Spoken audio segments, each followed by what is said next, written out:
അപ്പൊ ഞങ്ങളുടെ പെൺകുട്ടിയെ കണ്ടിട്ട് ബോധ്യമായല്ലോ. ഞാൻ കാണാത്ത കുട്ടിയൊന്നല്ലല്ലോ. ഇങ്ങനെ ഒരു ചടങ്ങിന് എന്നെ ആവശ്യമില്ല. രാഘവേട്ടനോട് നേരിട്ട് പറയാനൊരു ബുദ്ധിമുട്ടുണ്ടായിരുന്നു. ചോദിച്ചിട്ട് അബദ്ധമായി പോയാ എനിക്ക് നാളെ വീട്ടിൽ വരേണ്ടതാണേ. എന്റെ അമ്മാമ്മയുടെ വീട്ടിൽ പോലും എനിക്ക് ഇവിടെ കിട്ടുന്ന സ്നേഹവും സ്വാതന്ത്ര്യവും ഇല്ല. അത് ഇല്ലാണ്ടാവുമെന്നായിരുന്നു എന്റെ പേടി. അമ്മാമ്മ സഹകരിക്കുമല്ലോ അല്ലേ? സഹകരിക്കായിരുന്നിട്ട് എന്താ കാര്യം?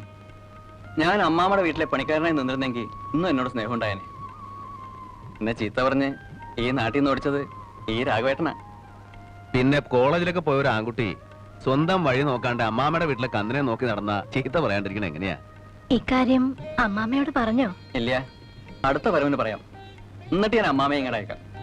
എല്ലാം അതിന്റെ ചിട്ടവളത്തിനായിക്കോട്ടെ. എന്നാ പോണേ? ഇന്ന് പോണം.